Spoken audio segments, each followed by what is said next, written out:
Hi, this is Jennifer Donna with YoungFemaleEntrepreneurs.com, and you're watching the Young Female Entrepreneurs live stream that happens every Thursday here at ovaleye.tv/live. And this episode is going to be awesome because, first of all, I have Amanda Aitken on of the Girls Guide to Web Design. So she's empowering young women across the world to design and code their own websites, which is incredible. She's got a fantastic program. She's built her own design studio up from the ground on up. She's planning a wedding, being young, female, and fabulous, so I'm really excited to talk to her. I also have a second guest that's actually in studio. She's a local girl in the greater Seattle area, Emily Kirkland, on. And so the theme of this show is on creating communicating our brand online and off. So Amanda's going to talk about that online component in our web design, and Emily is a hairstylist. She owns her own beauty salon here, like I said, in the greater Seattle area, and she's going to be giving us tips on how to look our best without having a whole lot of time, money, or energy, which I think all of us are in a similar predicament most days. Maybe I'm just speaking for myself, but I'm excited to talk to her. So anyway, YoungFemaleEntrepreneurs.com, if you're not familiar with it, is, and it produces online events like this live stream. We do Twitter chats, web conferences, fun little things like that connects you with other entrepreneurial women in their 20s and 30s. So it's a great way for peer-to-peer mentorship or just to have a friend that knows what you're going through. So you can find out more about YFE or Young Female Entrepreneurs at YoungFemaleEntrepreneurs.com. I wanted to tell you a couple things that's going on in our community that you can hopefully latch on to and meet other women other than just this live stream, which, by the way, if you're watching this live, we do push this out to YouTube, iTunes, and a few other areas the next day, but I am on the live chat. So if you have any questions or input for the guests, definitely push it out there. I also am on Skype. So YF Entrepreneur, that's YFENTR, entrepreneur. Google it if you don't know how to spell it. But I am on Skype for that. So if you have questions and you want to Skype in and tell us a little bit about your business and ask one of our guests the question, that's cool too. So anyway, it's a benefit for watching it live. So what was I saying?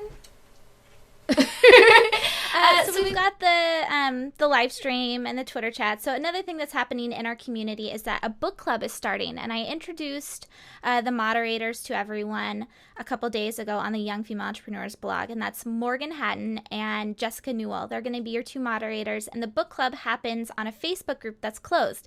So it's in an area you guys use probably every day anyway. The book is available in paperback and ebook, and it's actually Melody Behringer's book, Craving Success. And she is the founder of the Crave Company, which is a women's organization that does online directories now too, but they're famous for the Crave book that's available, like I said, in cities around the world. Amsterdam. I know they're up in Canada where Amanda is. I'm not sure about Montreal, but I definitely know they're in Vancouver and I think Toronto. I'll have to ask Amanda about Montreal. But anyway, the book club starts on Monday, and it goes for 4 weeks. And Jessica and Morgan are going to be kind of moderating the discussion and getting something going around Melody's failures, I guess you could say, learning experiences. And that way we can discuss what's happening in our own businesses right now. So anyway, we've got YFE chats on Twitter coming up, all sorts of fun stuff. Head on over to YoungFemaleEntrepreneurs.com, like I said, to find out more about that. Without further ado, I want to introduce to you our guest, Amanda Aitken. I don't know if you can pull up her photos. She's gorgeous. I don't know what it is about this show, but I only have gorgeous women on the show. I don't do that on purpose. Actually, all women are gorgeous. Yes, that's Amanda. Fantastic. So the first 30 minutes, we're going to be chatting with Amanda. Like I said, she created the Girls Guide to Web Design, still has an amazing design firm, and has some really big plans, future plans that are coming up very quickly. So Amanda, welcome to the show. Thank you so much for coming on. Thank you so much for having me. Yay. Okay, so Amanda, why don't you tell us a little bit about yourself and what it is that you do? Yeah, well, I have been a web designer for many years now. I kind of started when I was 13 years old, so it's been a long time. And I sort of grew up going through various types of career paths that all centered around communications, writing, design, marketing, all that kind of stuff. And I eventually decided to start my own web design firm after actually getting laid off from my job as a fashion copywriter. So I started Better Than Chocolate Web Design. Actually, it used to be called something else, but I rebranded. And yeah, I basically serve women entrepreneurs who have really big, bold passion projects that they need gorgeous sites and blogs designed for. And my other business, which is the one that is probably my biggest push right now, is the Girl's Guide to Web Design, which is an online course that teaches women how to create their own gorgeous blogs and sites. So you learn everything from the graphic design to the coding. We teach HTML and CSS to SEO, and it's all based on the WordPress platform. So yeah, it's cool. We've had several hundred women who have taken the course so far, and it's been really, really rewarding to see people graduate. Aw. Oh, okay. So why did you get into the Girl's Guide to Web Design? Because you, like you said, you had the successful design firm. You still have it. What made you do the I'm going to teach you how to do it instead of me doing it for you? Well, I think I've always had a passion for entrepreneurship in general, and I love seeing other women, helping other women set out on that path themselves. So I was, as I said, working as a web designer for many years, and I kept working with these amazingly creative clients who obviously had an incredible design sense, but because they didn't know how to code, or they didn't have those web skills accessible to them, they had to come to someone like me to design their website. And while, of course, the sites that I would design for them, they'd be really, really happy with them, and it was a great experience working with them, I couldn't help but think, wouldn't it be cool if I could give these women the skills that they needed so that they wouldn't have to hire someone like me, and they could do it themselves and have complete creative control over whatever they're putting out into the world. So people often ask me, well, weren't you shooting yourself in the foot because, people are no longer going to be coming to you to do web design, and they're going to instead just go do it themselves? And the answer that I give people to that is not really, because A, I find it so rewarding to actually teach people and pass this knowledge onto them. And B, there are always going to be people who don't want to do it themselves, who are better suited to working with the designer. So there's always going to be both types of people in the world, and I'm really happy that I can kind of serve both of those demographics or market sectors, or whatever you want to call them, at the same time. It's been really cool. I've followed you for some time because of the Young Entrepreneurs Council. Amanda's in it. And actually, side note, the Young Entrepreneurs Council is doing something huge today. If you're still in college, at 2 o'clock on probably your university campus, you can Google it. It's Fix Young America, and you can find out more about that. Side note. Done side note. But Amanda, you've had some incredible press on this Girl's Guide to Web Design. You've been in Forbes. I think I have some of the screenshots you can show. They're towards the middle of the pieces I added. How did you get that press around your idea, I guess? Well, that's a good question. I mean, being part of the Young Entrepreneurs Council has been really amazing. It has given me the opportunity to have, an article published on Forbes.com and that kind of thing. And it actually, I believe, was the reason why another Forbes writer found me, and I was put on the list of top 20 young female entrepreneurs, or founders, sorry, to follow on Twitter, which was really cool. But I think for the most part, it's just been the fact that I think what we're doing with the Girl's Guide to Web Design is really unique, and it kind of piques people's interest because it is about empowering people. So I think I've been lucky that way, in that the concept behind the business is something that really sort of makes people sit up and take notice because it speaks to them. And I guess that's sort of translated to reporters and writers connecting with the concept and wanting to feature me and write about me, which has been so amazing. And I think that's it, really. Yeah, and just maybe some other long-standing relationships. I've had a long-standing relationship with Design Sponge, and they've let me write a bunch of guest posts for them that have been hugely successful for me. Yeah, I saw that you were on Design Sponge. I love Design Sponge. I'm sure most young women know about Design Sponge. If you don't, Great. Google it. Or go to youngfemaleentrepreneurs.com tomorrow and get the link. I should say that instead of Google it. Sure. But anyway, so I really like this idea because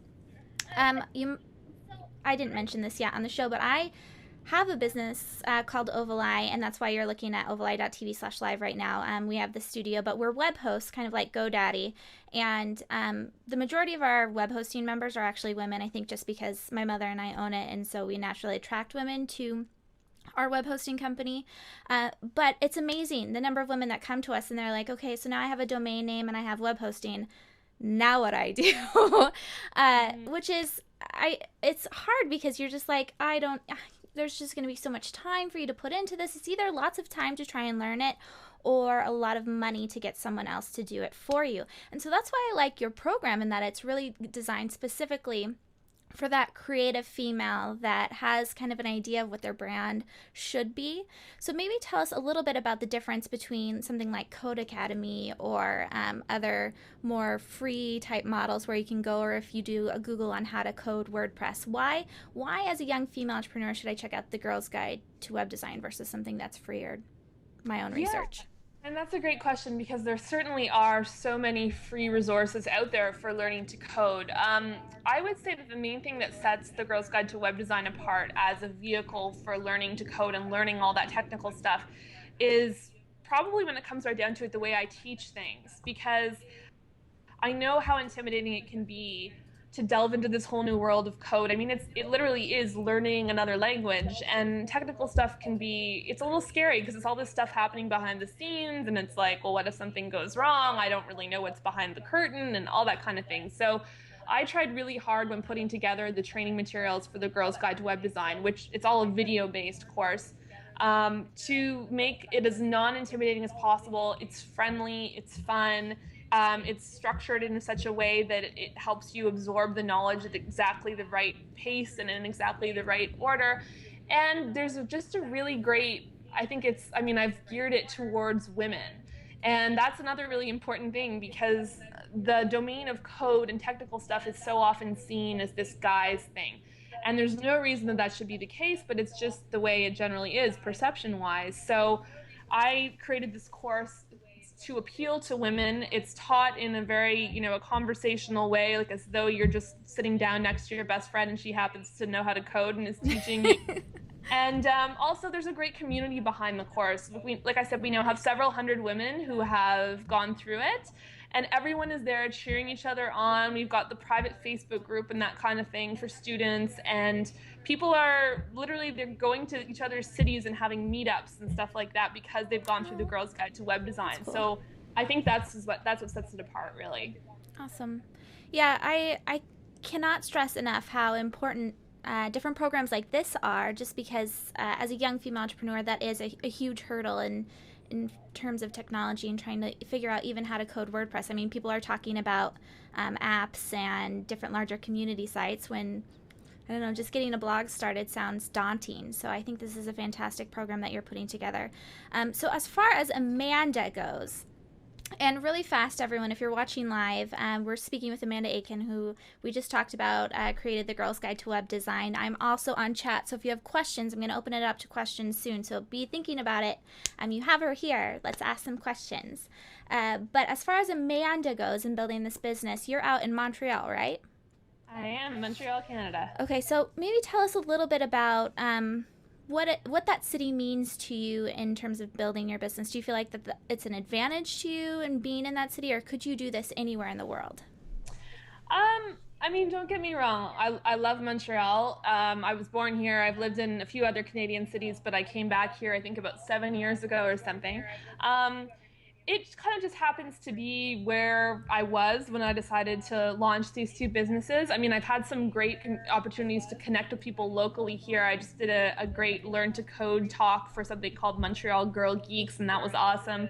But my general plan is, my fiance and I are planning on taking things on the road within the next several months, and hopefully just going and being location independent. We want to travel, and the beautiful thing is about these two businesses that I have is that I can literally run them from anywhere in the world. It's really that whole, I can't say I'm necessarily going to be on the beach, but the plan is to definitely be near the beach. So I love Montreal, but it's definitely we're going to be more global starting very soon if all goes according to plan. So to be more global, are you speaking with other young women or young entrepreneurs that have done that? Or how are you figuring out how to be global and run a business? That's a good question. Yeah, I mean, I have a few different sites and blogs that I follow that talk about that kind of thing. A really great one, they're super fun. A couple called Rob and Kim, they have a site called Jet Set Life. And they go and jet off to exotic locales, and they have businesses that generate passive income for them. Yeah, I mean, I'm trying to just network with people who have done it because it is kind of, I don't know, the holy grail of entrepreneurship for a lot of people. Not for everyone, but a lot of people eventually they want to be so free that they can literally go anywhere, travel wherever. But of course, there are a lot of logistics to work out. So I'm still sort of trying to figure all that out. And I think we're just going to kind of have to jump, take a leap of faith, if you will, which happens a lot in the world of entrepreneurship. Yeah. But we're just going to, I think, pick a destination and just try to make it happen and then go from there. Very cool. So we'll give links in just a second as far as following Amanda afterwards, because that is definitely a journey I'm going to want to follow, and I'm sure everyone else that's watching will want to too. But before we do, what I'm sure everyone that's watching is just anxious to know is what your design tips are as far as building your own website and really communicating your brand online. Yes. Okay. So I've got three hot tips for you guys. So the first one is I really strongly suggest that if you're going to start any kind of web presence to use WordPress.org. So it can be tempting to set up a WordPress.com blog or like a Blogspot blog or something like that. But when you do that, you are going to be limiting yourself in terms of future growth of the site, design of the site, functionalities of the site. So that being said, I understand that when you research WordPress.org, it seems a little intimidating because you do have to install it on a domain. You need a web hosting account and all that kind of thing. So I also wanted to mention that if you want a really easy to follow guide on exactly how to get your web hosting, your domain, and your WordPress.org installation in order without needing to have any prior knowledge, I give away a free copy of Chapter 0 of the Girls Guide to Web Design if you sign up to my newsletter on the Girls Guide to Web Design site. But I definitely recommend WordPress.org. My second tip is if you're going to work with a designer, make sure you pick the right designer for you, because I sort of liken it to, if you're going to get a tattoo or something, you're going to go not necessarily just to a tattoo artist who you've heard is really good or has a great reputation. You want someone who's going to fit your style. So if you have a very, very clear vision for your brand and how you want it to be presented online, make sure you do really thorough research looking through different designers' portfolios and get a sense for whether the vibe of what they create is similar to what you're trying to go for your brand. So it's something that's often overlooked. And the third tip I would give is I would really recommend that no matter who you are, if you're going to have a website, learn at least a little bit of code. And the reason I say that is that I think of code as being a real vehicle for getting your dreams online, and it's not as scary as you think as well, because when you have a brilliant idea for a new product or a new service and you know a little bit of HTML and CSS, which are really quite easy to learn, you can get that idea online without having to wait for a designer to be available or pay a designer to actually do it for you. So it gives you much more immediacy in your business, much more flexibility for the online face of your business. And most people, tend to think it's actually pretty fun once they learn a little bit of code. And yeah, you'll be much more empowered in everything you want to do online if you know just a titch of HTML and CSS. Knowing a little bit of code too will help you in those panic attack moments where your web host gets phone calls from you at 2 a.m. saying, I crashed my website because I didn't know what I was doing. So, yeah, no, I say amen to all 3 points. Those are fantastic. Thank you so much, Amanda. Welcome. Before we close, I want to know about the wedding. So Amanda is engaged, and she's planning a wedding very soon. And as a young female entrepreneur, I think a lot of people are wondering, what does that look like when you go from being that single girl building the business into getting married and trying to plan the wedding and everything while you're figuring things out? So how's that process going for you? It's been interesting. I actually decided a few months ago, okay, the 2 months leading up to my wedding, which is on June 2nd, I decided I'm going to take those 2 months off of doing websites. So I, in the end, sort of cleared my calendar for web design work for the most part. I knew I was going to be keeping going with business development and stuff for the Girls Guide to Web Design because I just can't. I'm not the kind of person who can just shut off. I'm so passionate about my business that I couldn't just not do anything. But I did have the flexibility of more or less clearing my calendar, which is awesome. But that being said, it's been tricky at times. It's been I don't know. I guess anyone who's planned a wedding understands there's just so much going on, and I just feel really fortunate that I do have the flexibility of I work from home, and if I need to make calls or send emails that are wedding related during the day, I can go ahead and do that because I'm not, stuck in a job where I That is have a to be good point. on all the time. So it's been a mixed bag. It's been an adventure, but it'll be over soon, and I'm kind of looking forward to getting back to being able to, focus full time on growth and future plans for the Girls Guide and Better Than Chocolate. No, those are great points, especially the point where you do have control over your time, and therefore you are able to make those extra calls where you wouldn't if you were employed. So we do have a question from Jules of Smack Lab, and Jules, you'll have to share your URL so I can mention it to everyone. But she has a website that's been under construction for months, and it's always on the back burner when clients come first. Any ideas for working around a busy schedule and trying to learn code and design and all of that fun stuff? Hmm. That's a good question. Well, I guess I would say that, I mean, it's kind of just one of those things you sort of have to make a priority. It is definitely important to, have a web presence these days. I mean, there's no getting around that. Although it sounds like you're not in a bad position if you still have client work coming in despite not having a website. You must be pretty good at what you do. So that's not so bad. But I would say to just actually, this is a great tip. I learned this from Laura Roeder, who many of you are probably familiar with. She's brilliant. She's great. She always says that unless something is literally on your calendar, it's not happening. It's not real. So I use the principle in my life all the time. Literally, if there's something I know I need to do, just block in 2 hours for it on a Wednesday or whenever it is you can fit it in. And then set it up so if you use Google Calendar or something, you have reminders. Because if you just say, oh, I need to get to that, I need to get to it, it's probably never going to happen. But if it's actually on there, it's far more likely to happen. But yeah, I mean, I would say in general, when it comes to doing website related stuff, when you're just starting out and you're trying to learn things, it can take a fair amount of time. So be realistic and be gentle with yourself. I mean, don't expect to get your whole site up in a weekend, but maybe if you allot a few hours every week, you can get it done in like a month or something. I have to say, really fast, Erin of Well in LA, who was on the show a couple live streams back, she mentioned an event she went to uh, in LA, and I apologize, I don't remember the event name, but it was the founder of DocStock that was there and presented, and she had a number of objections against what he had said at the meeting as far as self-care goes and different things like that. But the one thing that I did take away, because I watched the video afterwards, and I'll have to include it over at youngfemaleentrepreneurs.com, but he said put the big rocks in the vase first, which our producer is always talking about. Again, I'll have the link over at youngfemaleentrepreneurs.com, but it's put the big rocks in first so that the little rocks will fill in. So if the website is a big rock for you, probably should prioritize it and put it on your calendar faster than others. So anyway, I just wanted to mention that because it was a really good video, other than the self-care part.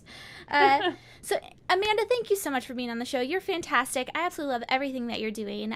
You're gorgeous. You have so many amazing things that are coming up in the future. Where can we find you after the live stream?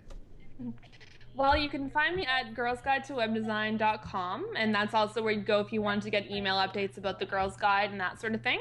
I'm actually getting ready to launch something called Girls Guide to Web Design Backpacker, which is like a free email course, if you will, where every week you'll get new tips about getting your web presence up and online and looking great and little mini design tutorials and that kind of thing. So if you sign up to the newsletter there, you'll get in on those.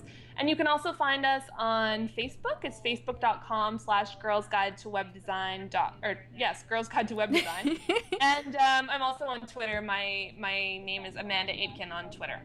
Awesome. Well, again, thank you so much for being on the show. So many fantastic tips. Hopefully, all of you will check out Amanda after the live stream and connect with her on Twitter. Amanda, congrats on the wedding, or I guess I should say best wishes, and I hope to stay in touch. Thank you so much, Jennifer. All right, so now we're going to go ahead and transition over, and we're going to take a short break. So less than a minute, we're going to bring Emily Kirkland on. And so we just talked about web design and looking our best online. And now we're going to talk about hair. Which, I'm sorry, as a young female entrepreneur, is a very valid concern. So we'll see you back in 60 seconds.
So welcome back.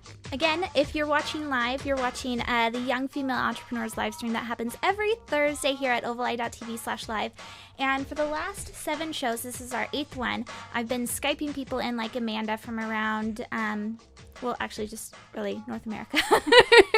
But it's been super fun, and today is the first time we've ever had someone in studio. This is Emily Kirkland. She is a local girl out here in the greater Seattle area, Duval, Washington specifically. So if you're someone in our small town of Duval, give us a what on the chat. But I am on chat, so if you have questions for Emily, definitely voice them over. But without further ado, I'll let you introduce yourself. Tell us a little bit about who you are and what your business is all about. Well, thank you so much for having me. My name's Emily Kirkland, and I'm a wife, mother, and a business owner, and a hairdresser. I've been a hairdresser for 10 years. And it's crazy owning your own business and keeping on top of everything. And it's a crazy life, but it's fun and very worth it. So, one of the awkward things about young female entrepreneurs is that I always have to ask someone how old they are. Mm-hmm. I don't have to, but it's just something I'm curious about. And I think all of you will be too in order to relate to Emily. 26. 26 years old. She owns her own business. She has a husband and how many kids? I have 3 kids. I have 5, 2.5, and 1.5. So it's awesome. Pandemonium. No, her kids are the cutest things you've ever seen. I don't have any pictures because I didn't want to breach that. But 3 kids, and she's able to manage everything very well. And so I'm excited to share some of her tips, or have her share some of her tips with you as far as being a mom goes. And if you have any questions about that type of a thing, totally cool to chat that in too. But as you watch, we're going to first talk a little bit about Emily and her business, and then we're going to get into some tips on styling your hair so that it doesn't look like you didn't have time to take a shower in the morning, which is legitimate. It happens. Happens a lot, more than I want to say.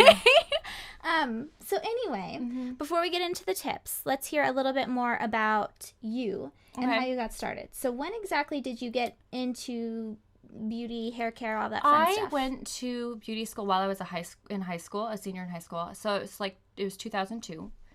And so I went through the beauty school thing and graduated. And so I had my license and I had no idea what to do. I'm like, I'm not ready to, work on people and cut someone's hair yet. So I went to advanced training in downtown Seattle. Jean Juarez to be exact. And I loved it. I learned so much, but over there it's segregated. It's, design, cutting, or color. So to me, the two go hand in hand. And while I learned a lot, I went with design. I didn't want to do that. If I'm going to take the time to foil someone's hair and correctly place hair or the color strategically somewhere, I want to make sure that I'm cutting it to complement that. And I wanted a more personal experience for my clientele as well. Okay, so one of the things I talked to Emily before the show about is, I mentioned it earlier, the Young Entrepreneur Council has their Fix Young America initiative. And so they're doing a lot of things to get young people who are unemployed to start their own businesses and making sure that we have the support necessary to do so. And like I said, they're rallying people around the country, 300 universities, to get Stephen Colbert to be the voice of this campaign, which is funny. I think it's great. Yeah, it's great. But see, they're focusing really in on higher education. And I'm not sure how much they're doing as far as like the tech schools go, training that, specific things, whether it's beauty or if it's mechanics, whatever it is, to provide them with the resources after they've gone through that training to start their own businesses. What was your experience in 2002 as far as business training when that happens? Not much. I mean, seriously, I think that beauty school, you learn how to mix color, apply it. It might be different now because that was a while ago. But, and if you want to learn more, you have to really pursue that in trial and error. That's how I learned. Like I said, I did the advanced training, and then I learned it's important to learn everything you can and learn how to specifically tailor the needs of your client sitting in your chair. And so, really just trial and error in time, and this works and this doesn't. And but there really isn't much out there from what I know. I know there's a few beauty schools in the Seattle area that are good. They're really good at placing people in salons that they would fit in after they finish their training. And I think nowadays, I might be wrong on this, but you finish beauty school and then you intern for a year, which I think is a fabulous idea because you learn so much just by watching other people do work. And I think it's like that in any industry. I think, yeah, those are all great points. So if you are in beauty school again, if they offered some form of business education along with the classes that you're taking, would you have taken it? Absolutely. Okay. Absolutely. So at what point during the whole process of going to school and then getting into the real world did you say, I'm going to actually go out on my own and not be employed by someone? That happened for me after I had my first daughter, Avery, when she was 5. I just thought, because I was working for a great salon in Woodinville that I loved so much, but, I wasn't able to tailor my own hours and my schedule and stuff like that. And as a new mom, I felt that was really important. And I was living in Duval at the time, and so to be close to home was nice. So that's when I decided to go out on my own. And I'm so glad I did. I wouldn't change it for anything. I think it's so important. It was mainly travel and time. And I've always wanted to kind of have my own gig. So very cool. Yeah. Now, as far as getting started and capital goes and all that fun stuff, is that something that you totally self-funded or did you have help from someone else? No, totally self-funded. So luckily, a lot of my clients followed me from Woodinville to Duval. So that helped me get my business off the ground, and I'm really fortunate to have good friends in business who have been in business for 30 plus years. So I get to pick their brain on things like, oh, how did you market yourself to get where you are now? And the way my business has grown has all been word of mouth. Yeah, I think that's an important little piece because everyone I have interviewed so far, the reason why I was really excited to bring Emily on the show is because she's running a more, typical business. When we look at Forbes and different things like that, and you see these women that are starting these huge online applications or Gilt or, Rent the Runway, whatever it is in the beauty industry, the majority of young women are really owning their own hair salons. They're, doing consultant work. They're doing things that are on the ground, time for money kind of a thing. Right. So I thought you were a perfect example, and especially adding into it that she has 3 kids. And I know a lot of you, one of the big questions that we get usually on this live stream or in the blog is, what does it look like to want to be a mom? A lot of you do enter into entrepreneurship because you want to, at some point, have that flexibility of time with kids. So I mean, with the vision that you had back then of having time for your kids, is that actually what you're seeing happening today? It's totally working. I mean, I have 3. So, I mean, it's it's like, I'll be corresponding with a client via text message about reminding them of their appointment, which is tomorrow. And I'm pulling my 2.5-year-old off of the piano, and I'm wiping something off my son's face that could be leftover banana or a booger. And I've got a 5-year-old over there asking to watch her be a unicorn. So it's just learning the balance. And it took me a while to kind of find the group, especially with my jump from 2 to 3 children, just because it got a little crazier. So I have specific block times of my day that are for work and kids. And good. Luckily, I stay at home with my kids during the day. And so I work 4 days a week, and I start after 5 o'clock. So when my husband gets home, so that way I'm with my kids during the day. And I do some work, paperwork and stuff like that. But my clients love that, because a lot of my clientele are women who want to get away from their kids for a little bit. So they're like, woohoo, hair appointment tonight, so off dinner duty. So it works out really nice. I think I'm very fortunate in that. And as far as your brand goes, I have gotten my hair done with Emily before. She's fantastic. You go into it, and it's a very nice environment, great customer service. You have a lot of stuff that you do in-house, but then you also go out on appointment, and you do, like we have a bridal hair design in there. You've done stuff like that. How did you learn how to present your brand as far as, the experience of going to see Emily?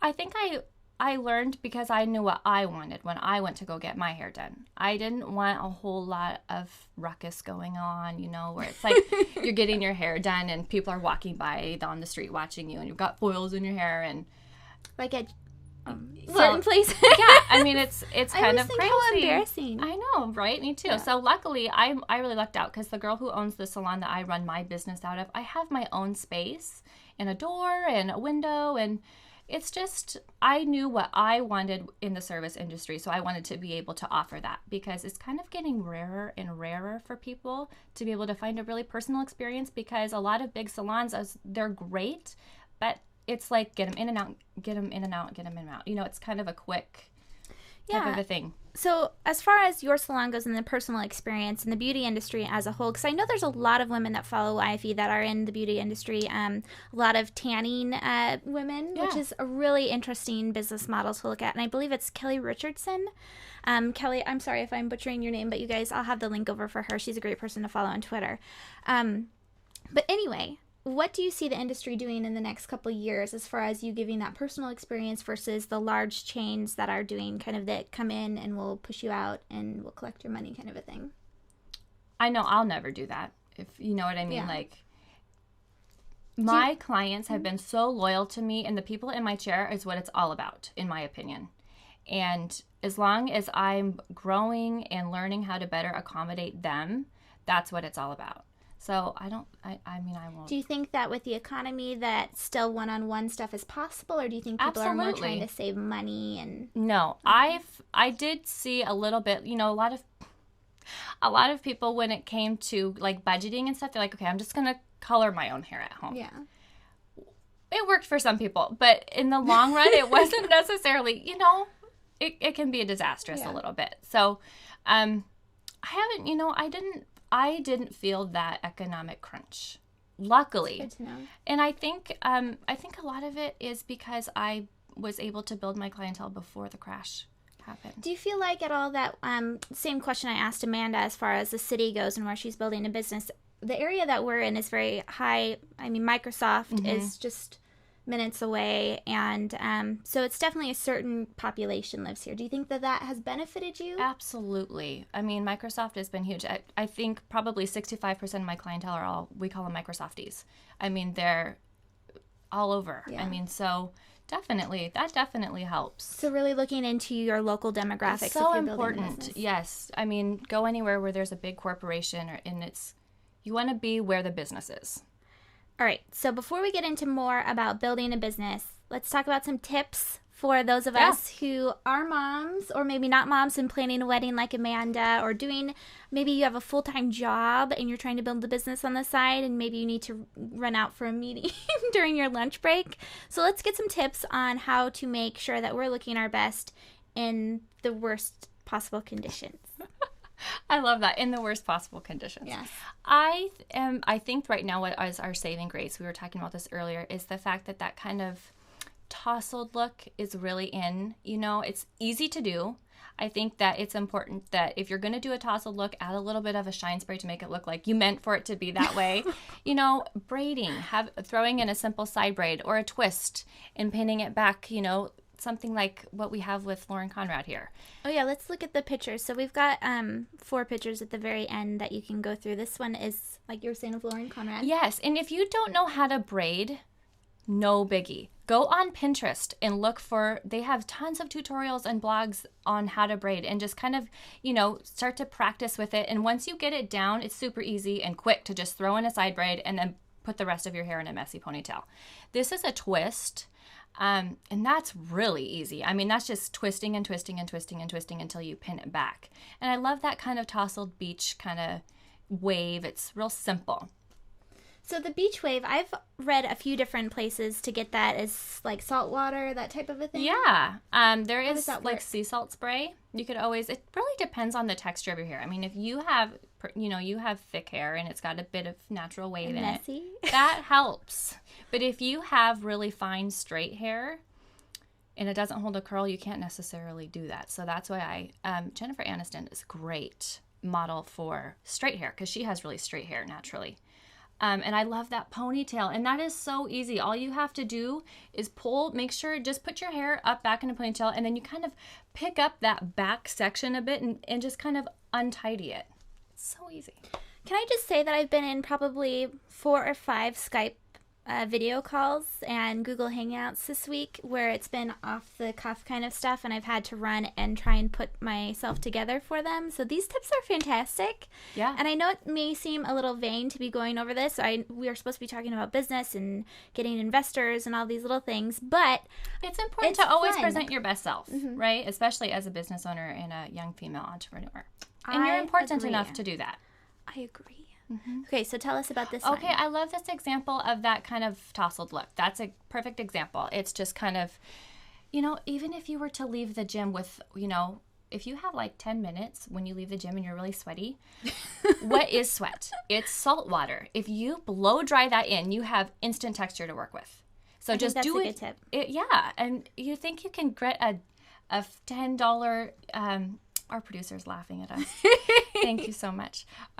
You know, a $10 little blow dryer to stick in your gym bag. It's really not that big of a deal. One of my New Year's resolutions this year was to not go out of the house without makeup on and my hair done, which I've broken a couple times so far. And we live in a small town, so when I go to the grocery store, you always meet you someone. always run into everyone, right? Yeah, That so- one time.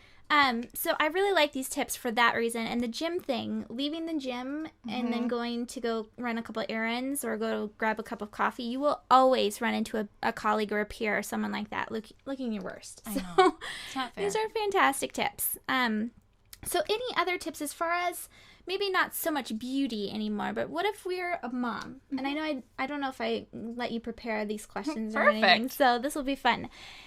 Let's say that you're a mom at home trying to build a business and maybe just getting started. So if you are a mom at home right now, that type of a thing. Yeah. What tips do you have for her as far as juggling everything?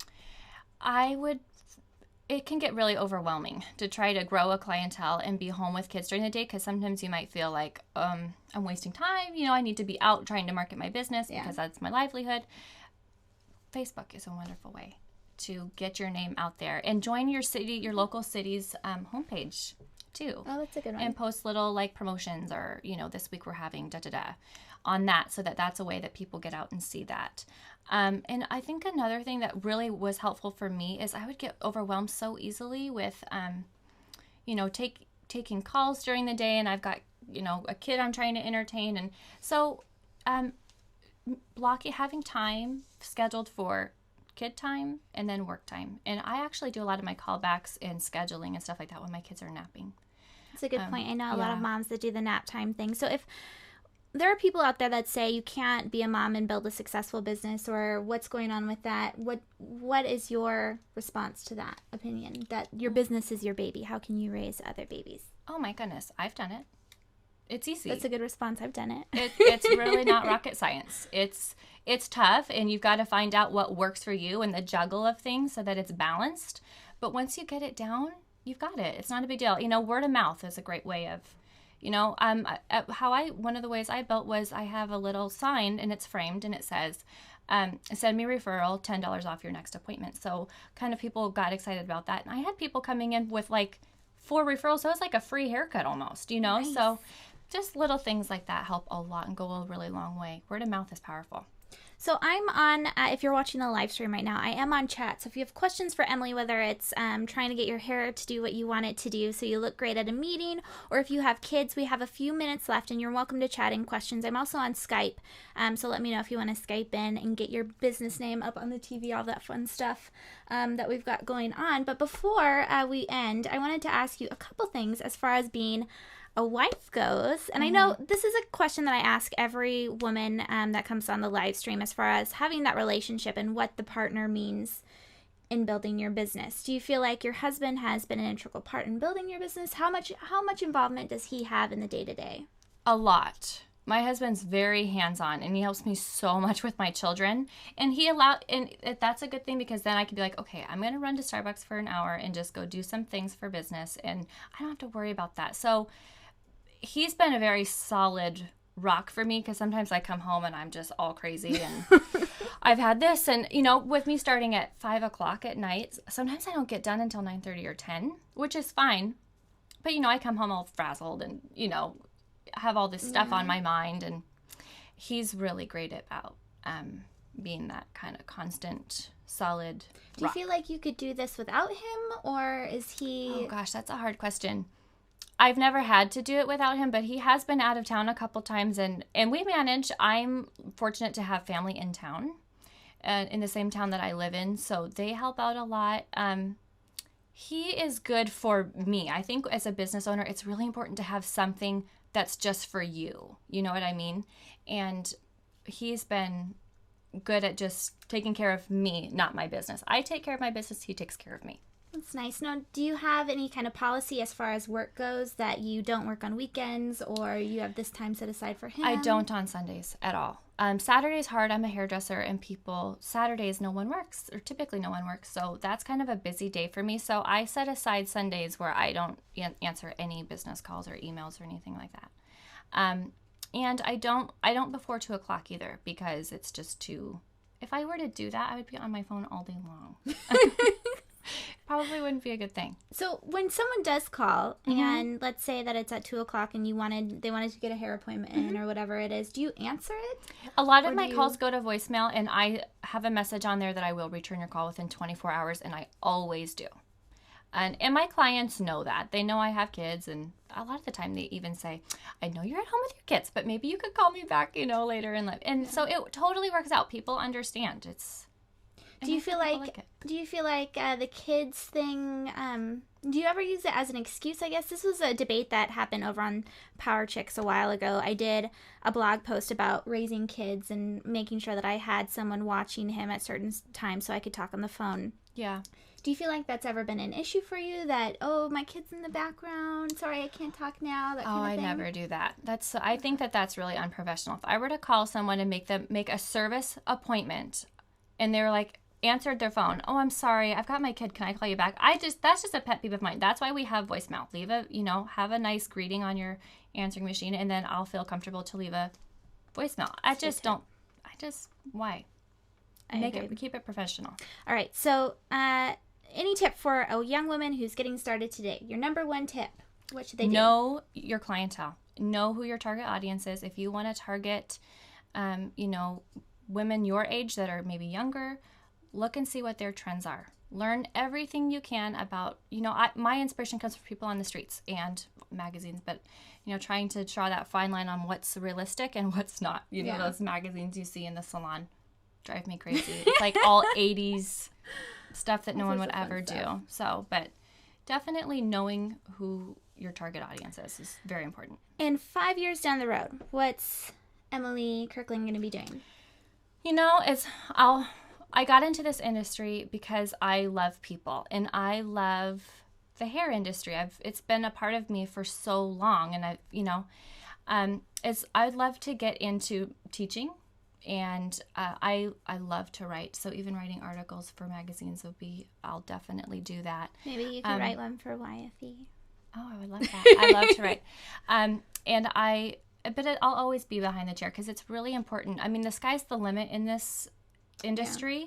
Yeah. And I mean, you could go corporate, you could go teach classes, you can travel, you can do anything. But I think it's really important that you stay behind the chair so you keep your hands in the business and I have to say, I worked at a hair salon through college, and it was a very successful salon, and the owner and the manager were always behind the chair. It's so important. And I feel like that was one of the reasons why it was successful, because the employees could relate to them, and they had kind of a view of what everyone was doing. They knew industry trends, all that fun stuff. So I think that's awesome. Yeah. And I hope to see you in magazines. I hope to see you doing a lot of things, because Emily is a fantastic role model, like I said, for women that are building local businesses, that have kids, and leave the typical lifestyle as a young female entrepreneur. Thank you. So thank you so much for being on the show. I appreciate it. Now, where can everyone find you after? You can find me on my Facebook page. It's Facebook.com/EK Beauty Studio. And we'll have links over at the on the youngfemaleentrepreneurs.com blog tomorrow. Otherwise, thank you all so much for tuning in. Again, this happens every Thursday. We're doing the different time today at 11 Pacific, 2 Eastern. And I don't know if we'll be doing this next week. I think we might stick to the 6 o'clock time. But you'll find out more. Check out youngfemaleentrepreneurs.com. Thank you to Emily and to Amanda. Everyone have a fantastic day. Bye.